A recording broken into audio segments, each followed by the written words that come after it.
Parce que c'est comme un exemple, un magicien fait la magie, il exécute son travail, il fait une démonstration, un numéro, il prend un petit caillou, il met dans sa main.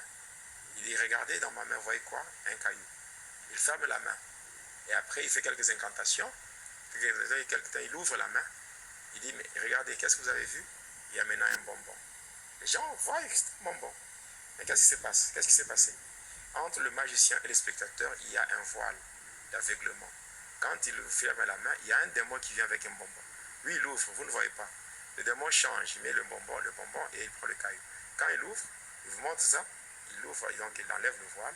Vous regardez, vous voyez qu'il a fait la magie. C'est ça. Donc, un faux prophète, un faux serviteur, vous lui amenez votre bidon rempli d'eau. Pendant qu'il est en train de faire la prière, les démons déversent tout. Et on remplit avec de l'eau qui vient de cadavres en décomposition et on vous donne. Et vous rentrez avec ça et il y a des problèmes qui arrivent. Vous buvez, vous aspergez dans la maison, vous mélangez dans l'eau pour vous laver et tout ça. Donc il y a beaucoup de choses qui entrent sans le savoir. Vous savez, la puissance de Jésus-Christ n'est pas dans l'eau. Et la puissance de Jésus-Christ n'est pas dans l'huile. La puissance de Jésus-Christ n'est pas dans le feu. Mais la puissance de Jésus, elle est dans la parole. Voilà pourquoi Lazare qui était dans la tombe, Jésus est arrivé, donc nous sommes dans Jean 11, Jésus est arrivé devant la tombe, devant le sépulcre, il a juste dit, il a dit seulement ôter la pierre. Mais quand on a ôté la pierre, Jésus n'était pas entré physiquement dans la tombe. Il a juste crié, Lazare, sort. La parole est entrée. Et la parole a communiqué la vie. Et Lazare a quitté de la mort à la vie. Et il est sorti. C'est la parole de Dieu qui libère, qui sauve et qui délivre. Mais cependant, il y a deux fois, un homme de Dieu est en train de prier pour quelqu'un. Et Dieu lui dit, prends cette eau, prie pour ça et donne à la personne. Là, c'est une instruction que Dieu donne. Ce n'est pas une formule. Il donne seulement parce que Dieu lui a dit de faire ça. Dieu lui a dit de faire ça. Et il le fait. Là, ce n'est pas un péché. Parce qu'il a obéi à ce que Dieu lui a dit. Mais si ça devient maintenant une formule, ça devient déjà une méthode qu'on a déjà imposée. Dans notre église, c'est de l'eau. Dans notre église, ce sont des pommes. Dans notre église, c'est ceci ou cela. Là, ce n'est plus Dieu. Là, c'est autre chose. Là, c'est autre chose. Vous savez, quelqu'un qui a Jésus, il a déjà de l'eau. Parce que Jésus est la source d'eau vive. Quelqu'un qui a Jésus, il a déjà de l'huile. Parce que Jésus, quand nous disons Jésus-Christ, donc Jésus-Christ, c'est-à-dire celui qui est oint. Voilà pourquoi il est dit, lui-même a dit, l'Esprit du Seigneur est sur moi, car l'Éternel m'a oint. Donc quelqu'un qui a Jésus, il a déjà l'huile. Quelqu'un qui a Jésus, il a déjà le feu.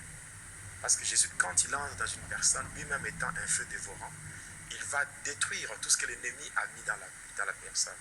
Donc il y a des choses que les enfants de Dieu font par ignorance.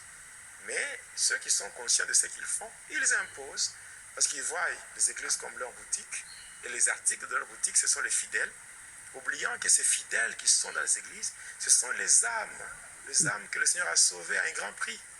Il a payé de sa vie, il est mort, il a versé son sang. Il a versé son sang. Les gens ne comprennent pas l'œuvre de la croix. Jésus a souffert.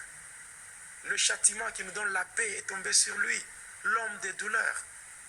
Nous l'avons considéré comme étant puni, frappé de Dieu, à cause de nous, l'homme des douleurs. Donc, quand nous prenons Ésaïe 53, on voit combien Jésus a souffert afin que les âmes soient sauvées. Mais aujourd'hui, il y a des gens qui prennent les âmes comme des jouets, comme des, comment dirais-je, comme des articles de leur boutique. Alors, c'est compliqué. Voilà. Donc, maintenant, avec ça, toutes ces choses qui se font comme ça, j'ai toujours prêché en témoignant, en disant ceci. La main d'Abel qui est sur les étalages, cette main ne peut pas attirer n'importe qui. C'est seulement les païens qui peuvent être attirés. Cette main, elle est démoniaque. Un chrétien qui est rempli du Saint-Esprit ne sera jamais attiré par cette main. Et quand nous partons marcher, nous devons acheter et manger tout ce qui se vend. La Bible dit dans 1 Corinthiens 10, verset 25-26, la Bible dit, mangez de tout ce qui se vend au marché sans vous enquérir de rien.